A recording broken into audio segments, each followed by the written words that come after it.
ഈ ഇലയുടെ അടിയിൽ പുഴു വരുന്നു. കമ്പ് കൂട്ടിയിട്ട് പുഴു വരുന്ന രോഗം.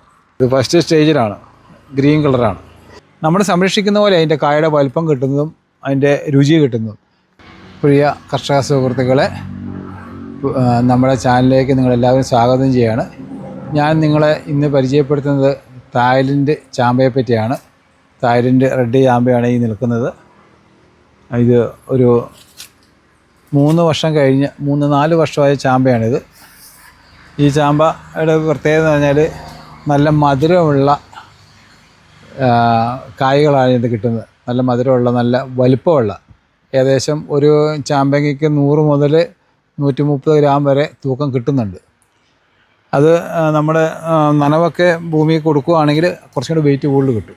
നമ്മൾ സംരക്ഷിക്കുന്ന പോലെ അതിൻ്റെ കായയുടെ വലിപ്പം കിട്ടുന്നതും അതിൻ്റെ രുചി കിട്ടുന്നതും. ചില ആൾക്കാർ ഒരു മധുരം കുറവാന്ന് പറയും.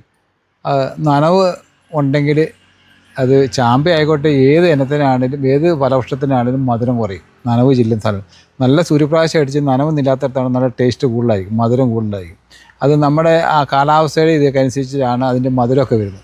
ഇപ്പോൾ ചില ആൾക്കാർ തീരെ മധുരമില്ല, വെറും വെള്ളം പോലെയൊക്കെ. അത് നനയ്ക്കുന്നതുകൊണ്ടാണ്, ജലസേചനം ചെയ്യുന്നതുകൊണ്ടാണ് മധുരം കുറവ്. പക്ഷേ നമ്മുടെ അനുഭവത്തിൽ ഇതിപ്പോൾ നമ്മൾ ജലസേചനമൊക്കെ ഒരു സ്പ്രിങ്ക്ലർ ഇട്ടിട്ടുണ്ട്, ഇവിടെ നനയ്ക്കുന്നതാണ്. പക്ഷേ അങ്ങനെ വലിയ മധുരം കുറവൊന്നും കാണുന്നില്ല. പിന്നെ വരുന്നതെന്ന് വെച്ചാൽ ചില വർഷങ്ങളിൽ ഇതിന് പുഴു ഉണ്ടാവും. അത് കാലാവസ്ഥയുടെയൊക്കെ അനുസരിച്ചിരിക്കും. അപ്പം നമ്മൾ പൂവുണ്ടാകുന്ന സമയത്ത് മരുന്ന് സ്പ്രേ ചെയ്ത് കഴിഞ്ഞാൽ ആ പുഴുക്കളൊന്നും ഉണ്ടാകുകയില്ല. അപ്പോൾ ചിലർ പറയും അത് നഴ്സറിയിൽ നിന്ന് എടുത്ത തൈ, അത് ഇവിടെ പോക്കാണ്, അല്ലെങ്കിൽ അത് മോശമാണ്, അത് അവർ പറഞ്ഞ് പറ്റിച്ചെന്നൊക്കെ വിചാരിക്കും. അത് ക്ലൈമറ്റിലെ ചേഞ്ച് കൊണ്ടൊക്കെ ഉണ്ടാകുന്നതാണ് ഈ പുഴുക്കളൊക്കെ. നമുക്കിപ്പോൾ ഈ വർഷം ഇതിനകത്ത് ഒരു പുഴുവില്ല.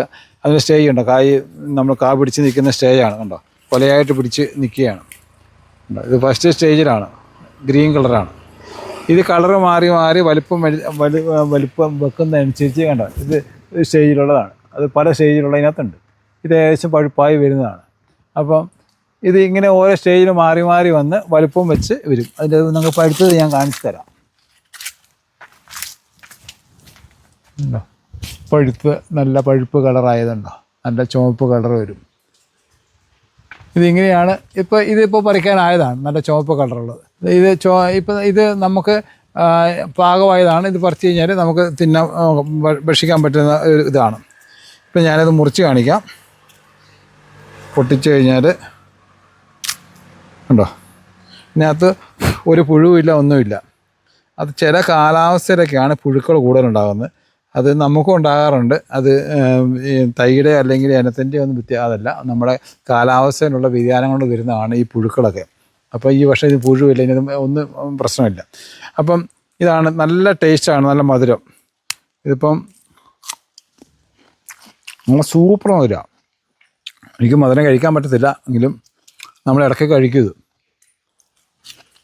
ഇപ്പം ധാരാളം പിടിക്കുന്ന നമ്മളെല്ലാ വർഷവും ഇങ്ങനെ നമ്മുടെ ബന്ധുമിത്രാദികളും സുഹൃത്തുക്കളും പലരും വരും. അവർക്കെല്ലാം നമ്മൾ ഇത് കുറച്ച് കൊടുക്കുകയാണ്. അപ്പോൾ കഴിഞ്ഞ പ്രാവശ്യമൊക്കെ പലരും പറഞ്ഞു എന്തിനാ ഇതിങ്ങനെ നശിപ്പിച്ച് കളയുന്നത്, അത് നമുക്ക് ഫാമിൽ കൊണ്ട് വിറ്റുകൂടെന്നൊക്കെ ചോദിച്ചു. അപ്പോൾ ഈ പ്രാവശ്യം ഞങ്ങൾ ഇത് കുറേ ഉണ്ടാകുന്നുണ്ട്. അത് ഞങ്ങൾ ഇത് ഫാമിൽ കൊണ്ട് നമ്മൾ വിതരണത്തിന് വെക്കുന്നുണ്ട്. ഇപ്പം ഈ കാര്യമായ രോഗങ്ങളൊന്നും ഈ ചാമ്പയ്ക്ക് അങ്ങനെ വരാറില്ല. ഇപ്പോൾ ഇതിനകത്ത് കൊണ്ട് ഒരു സാധാരണ കാണുന്ന ഒരു ഇതാണ്. ഇപ്പോൾ ഈ ഉണ്ടോ, ഈ ഇലയുടെ അടിയിൽ പുഴു വരുന്നു. കമ്പ് കൂട്ടിയിട്ട് പുഴു വരുന്ന രോഗം.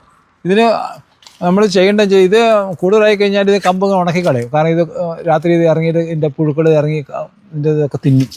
അപ്പം നമ്മളിത് പറിച്ചെടുത്ത് നശിപ്പിച്ച് കളയണം.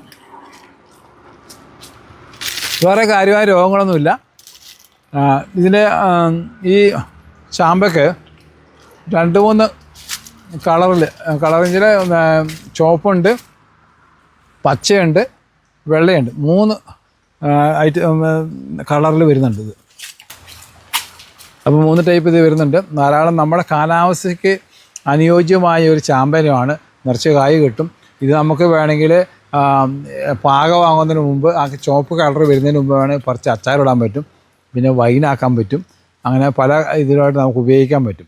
ഇപ്പം നമുക്ക് കൂടുതലുണ്ടെങ്കിൽ നമുക്ക് മാർക്കറ്റിലൊക്കെ, ഇപ്പം നമ്മളൊക്കെ അറിയാം, എറണാകുളത്തൊക്കെ ലുലു മാൾ പോലുള്ള സൂപ്പർ മാർക്കറ്റിലൊക്കെ ഇതിന് ഭയങ്കര വില കിട്ടും. കാരണം ഇത് അവിടെ കൊണ്ടുപോയി കൊടുത്തു കഴിഞ്ഞാൽ ആൾക്കാർക്ക് ഈ നാച്ചുറൽ സാധനമാണ്, അപ്പം സാധാരണ ഈ ചാമ്പങ്ങയൊന്നും അങ്ങനെ കടയിൽ കിട്ടാറില്ല. നമ്മൾ നാടൻ ചാമ്പയൊക്കെയാണ് കൂടുതൽ നമ്മുടെ നാട്ടിലൊക്കെ ഉള്ളത്. പക്ഷേ ഇങ്ങനത്തെ ചാമ്പങ്ങ കിട്ടാനില്ല. അപ്പം നമുക്ക് നല്ല വില ലഭിക്കുന്നൊരു ഫലവൃക്ഷമാണ്. നമുക്ക് ഭാവിയിൽ ഇതിനൊക്കെ വളരെ കയറ്റുമതിക്കും ഒക്കെ സാധ്യതയുള്ള ഒരു ഫ്രൂട്ടാണ്. ഇപ്പോൾ ചാമ്പയിലേക്കൊന്നും ആരെങ്കിലും തിരിഞ്ഞിട്ടില്ല. അപ്പം നമ്മൾ സപ്പോട്ട കൃഷി ചെയ്യുന്ന പോലെയോ അല്ലെങ്കിൽ മറ്റുള്ള പേര കൃഷി ചെയ്യുന്ന പോലെ ഒന്നും ചാമ്പയൊന്നും ആരും കൃഷി ചെയ്യുന്നില്ല. പക്ഷേ നമ്മുടെ കാലാവസ്ഥയ്ക്ക്, കേരളത്തിലെ കാലാവസ്ഥയ്ക്ക് ഏറ്റവും യോജിച്ച ഒരു ഇനം ചാമ്പയാണ്. അതിന് ഈ പറയുന്ന പോലെ ചൂട് ആ കാലാവസ്ഥയാണെങ്കിൽ നല്ല മധുരമായി, തേൻ മധുരമാണ്. അപ്പോൾ നമ്മൾ കൂടുതൽ തണുപ്പും അല്ല മഴ കൂടുതലുള്ളിടത്താണെങ്കിൽ കുറച്ച് മധുരം കുറയും. അതൊക്കെയാണ് ഇതിൻ്റെ പ്രത്യേകതകൾ. അപ്പം ഇത് നമ്മൾ നടുന്നത് എങ്ങനെയാണെന്ന് വെച്ചാൽ, നമ്മൾ സാധാരണ ഒരു 1.5-2 അടി കുഴിയെടുത്ത് അതിനകത്ത് നല്ല കമ്പോസ്റ്റ് വളമൊക്കെ നിറച്ച് ശേഷം നമ്മൾ അതിൻ്റെ നടുവിലേക്കായിട്ട് ഈ തൈ വാങ്ങിയിട്ട് നമ്മൾ നട്ടുപിടിപ്പിക്കുക ചെയ്യുന്നത്. ഇത് ലെയർ ചെയ്ത തൈയാണ് എല്ലാം സാധാരണ വരുന്നത്. അപ്പം അത് പെട്ടെന്ന് കായ്ക്കാൻ, ഇപ്പോൾ ലെയറിങ് തൈ എന്ന് പറഞ്ഞാൽ നമ്മുടെ നേഴ്സറിയിലൊക്കെ ഉണ്ട്, ചെറിയ കൂടക്കകത്ത് തന്നെ ഇപ്പം തന്നെ അതിന് പൂവിട്ടിട്ടുണ്ട്. അപ്പോൾ ലെയർ ചെയ്ത് കഴിയുന്ന പെട്ടെന്ന് അത് കായ് പിടിക്കും. മറ്റ് കുരുവിട്ട് മുളപ്പിച്ചതൊക്കെ നമുക്ക് ലേറ്റാവും. ഇപ്പം ഒരു കസ്റ്റമർക്ക്, ഒരു കൃഷിക്കാരനെ സംബന്ധിച്ചിടത്തോളം അവർക്ക് ഏറ്റവും ആവശ്യം പെട്ടെന്ന് അതിനകത്ത് ആദായം കിട്ടണം. അങ്ങനെയുള്ള ആൾക്കാരാണ് ഇപ്പോൾ എല്ലാവരും ആ രീതിയിലേക്കാണ് ചിന്തിക്കുന്നത്. അപ്പോൾ എന്തുകൊണ്ടാണെന്ന് വെച്ചാൽ, അപ്പം നമുക്ക് അനുയോജ്യമായ പെട്ടെന്ന് ആദായം തരുന്ന ഒരു ഫലവൃക്ഷമാണ്. കുട്ടികൾക്കൊക്കെ വളരെ ഇഷ്ടമാണ് ഇതിൻ്റെ ടേസ്റ്റ്, നല്ലോണം കഴിക്കാൻ പറ്റും. അപ്പം ഒരു ദിവസം ഒരു നേരത്തേക്ക് ഒരു 5-6 കഴിച്ചാൽ ആ ഒരു നേരത്തെ ഭക്ഷണത്തിന് തുല്യമായ നമുക്ക് വിശപ്പടക്കാൻ പറ്റും. അത്രയും നല്ലൊരു ചാമ്പയാണ്. അപ്പോൾ ഈ പറഞ്ഞ പോലെ നമ്മൾ ഒരു 2-2.5 അടി കുഴിയെടുത്ത് ചാമ്പ നട്ട് നല്ല വളമൊക്കെ ഇട്ട് വെച്ച് കഴിഞ്ഞാൽ പിന്നെ പ്രത്യേകിച്ച് പരിചരണമൊന്നും ആവശ്യമില്ല. പക്ഷെ നമ്മളെ സംബന്ധിച്ച് നമ്മുടെ ഗാർഡൻ പോലെയാണ് നമ്മൾ ചെയ്തിരിക്കുക. അപ്പോൾ ഇതിനകത്ത് സ്പ്രിങ്ക്ലറൊക്കെ കൊടുത്തിട്ടുണ്ട്, മൈക്രോ സ്പ്രിങ്ക്ലർ കൊടുത്തിട്ടുണ്ട്. അപ്പോൾ നമ്മൾ അത് 1-2 ദിവസം നനവ് കൊടുക്കുന്നതാണ്. നമ്മൾ വെള്ളം ചെന്ന് കഴിഞ്ഞാൽ ഇതിന് ഞാൻ നേരത്തെ സൂചിപ്പിച്ച പോലെ മധുരം കുറയാൻ സാധ്യത കൂടുതലാണ്. അവിടെ നമ്മൾ 1-2 ദിവസങ്ങളിലൊക്കെയാണ് നന കൊടുക്കുന്നത്. അപ്പോൾ ഇതൊക്കെയാണ് ഇതിൻ്റെ ചാമ്പയിനെ പറ്റി നിങ്ങളോട് പറയാനുണ്ട്. ഒരു കാര്യം എനിക്ക് സൂചിപ്പിക്കാനുള്ളത്, ഇത് നമ്മൾ പ്രൂണിങ് നടത്തി കഴിഞ്ഞാൽ ഈ ചാമ്പ അധികം ഹൈറ്റ് വെക്കാതെ നല്ല ബുഷായിട്ട് നിൽക്കും. അപ്പോൾ പ്രൂണിങ് നടത്തുന്നതുകൊണ്ട് നമുക്ക് പെട്ടെന്ന് തടുപ്പ് വരും. അതെല്ലാം ആ ശാഖകളെല്ലാം കായ് പിടിക്കുന്നുണ്ട്. ഇതിപ്പോൾ നമ്മൾ പ്രൂണിങ് നടത്തിയതാണ്. കഴിഞ്ഞ വർഷം പ്രൂണിങ് നടത്തി ഉണ്ടോ, ഇതെല്ലാം പ്രൂണിങ് നടത്തി അതിൻ്റെ സൈഡിൽ വന്നപ്പോഴത്തെ എല്ലാം കമ്പയെ കൂടെ എല്ലാം പൂവായി. അത് നിങ്ങൾ നോക്കിയാൽ അറിയാം. ഇതൊക്കെ പ്രൂണിങ് നടത്തിയതാണ്. ഉണ്ടോ, ഇതെല്ലാം പൂവായി. ഇതുണ്ടോ. അപ്പം പ്രൂണിങ് നടത്തുന്നത് നമ്മുടെ അനുഭവത്തിൽ കൂടെ നല്ലതാണ്. തൈകൾ നമ്മുടെ നഴ്സറിയിൽ ഫാമിൽ ലഭ്യമാണ്. ഇതിൻ്റെ വൈറ്റ് ഉണ്ട്, ഗ്രീനുണ്ട്, റെഡുണ്ട്. ഇനിയിപ്പോൾ പുതിയ സ്റ്റോക്കുകളൊക്കെ വന്നുകൊണ്ടിരിക്കുന്നുള്ളൂ. മെയ് മാസത്തോട് പുതിയ സ്റ്റോക്കുകളൊക്കെ വരും. നമ്മൾ ഓർഡർ കൊടുത്തിട്ടുണ്ട്. അപ്പം നമ്മുടെ ഇന്നത്തെ ഈ വീഡിയോ നിങ്ങൾക്ക് ഇഷ്ടമായെങ്കിൽ അത് ലൈക്ക് ചെയ്യുക, ഷെയർ ചെയ്യുക. വീണ്ടും കാണുന്നവരെ ബൈ.